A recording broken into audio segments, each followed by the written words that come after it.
വിശുദ്ധ കുർബാനയിൽ ഓർമ്മപ്പെടുത്തിയ കാര്യം സംഭവിച്ചു കഴിഞ്ഞു. നമ്മുടെ 2 സിസ്റ്റേഴ്സിന് ജാമ്യം അനുവദിച്ചു. ഞാൻ കണക്ക് പറഞ്ഞപ്പോൾ തെറ്റിപ്പോയി, ക്ഷമിക്കണം. 2 അല്ല 3 പേർക്ക് ജാമ്യം കിട്ടി. അവർ തനിയെ അല്ലല്ലോ ജയിലിൽ കിടന്നത്, അവരോടൊപ്പം ഉണ്ടായിരുന്ന ആളിനെ തെറ്റിദ്ധരിച്ച് അറസ്റ്റ് ചെയ്തതാണ്. നമ്മുടെ ഈ ശുശ്രൂഷയുടെ ഈ ആഘോഷത്തിന്റെ സമാപനത്തിൽ ഇതൊരു ആശ്വാസവാക്കാണ്.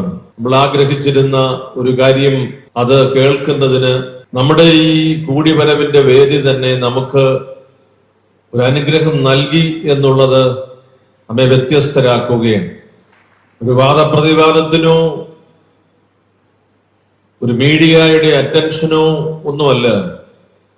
ജാമ്യം കിട്ടിയതിൽ സന്തോഷിക്കുന്നു.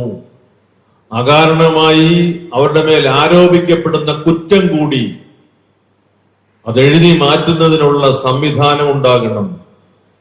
കുറ്റാരോപിതർ എന്ന് പറയുന്നത് കുറ്റം ചെയ്തവർ എന്നല്ലല്ലോ. ആരോപിക്കപ്പെട്ടത് അസത്യമാണെന്ന് ബോധ്യപ്പെട്ടാൽ അത് തുറന്ന് പറയാനുള്ള ആർജവത്വം ഭരണാധികാരികൾ കാണിക്കണം. പരിശുദ്ധാത്മാവിനോട് പ്രാർത്ഥിക്കുന്നു.